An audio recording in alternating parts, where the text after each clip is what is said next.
Muri yeZimbabwe aiwa pane chitiko chinoshamisa chanoona kuti Promise Mkwananzi aiwa nyangwe akari kuTCC asina kuteerera Nelson Chamisa kuBlue Movement aiwa mashoko ataura muzora nhasi avhundutsa vanhu muri yeZimbabwe nokutoona kuti Promise Mkwananzi ari kutoda fresh elections aiwa from UN muri yeZimbabwe chitiko ichi nauidzi kana post yaposta yavhundutsa vanhu sada kuendera mberi nenyaya iyi aiwa ndokurudzirai bva subscriber wolike wotina on the bell icon tirambochona maupdates andokupa panobaZim News Live nokuti muzana nhasi Promise Mkwananzi anga achitoda abva asvika patulendo pake mubvanyora achiti demand for fresh elections in Zimbabwe by June 2024 supervised and monitored by UN ndo mashoko achitaura achiti awa tikuda fresh elections by June 2024 anenge achisupervisiwa achimonitiwa neUN aminoti anokwanisa kuzviita sei aminoti achazvimanager sei saka ataura mashoko aya tinoona kuti vanhu vabva ati pacha vachipinda mucomment section make tinoona kuti pane mumwe munhu anouya achipindura achiti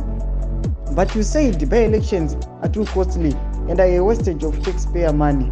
Oh, I just realized you want a fresh general election. The entire country, what do you think? Those will be very cheap.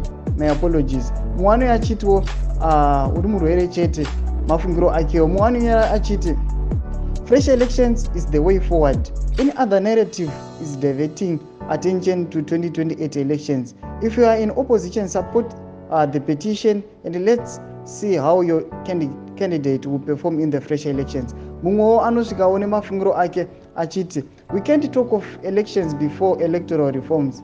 African Union, SADC, European Union have been observing Zimbabwe chaotic elections where ZANU-PF can do as they please without being held accountable. We need electoral reforms. Lo mashoko ano yachitaura muri yeZimbabwe. Sachimbotudzai mafungiro enyu munoti kudii pamusoro pemashoko ano yachitaurwa naMkwananzi achiti aiwa fresh elections kubva kuUN. Aiwa pinda mucomment section medu tidze mafungiro ako sangana subscriber like pamwe chete notina on the bell icon. Tamuchiona maupdates andokupa panobaZim News Live.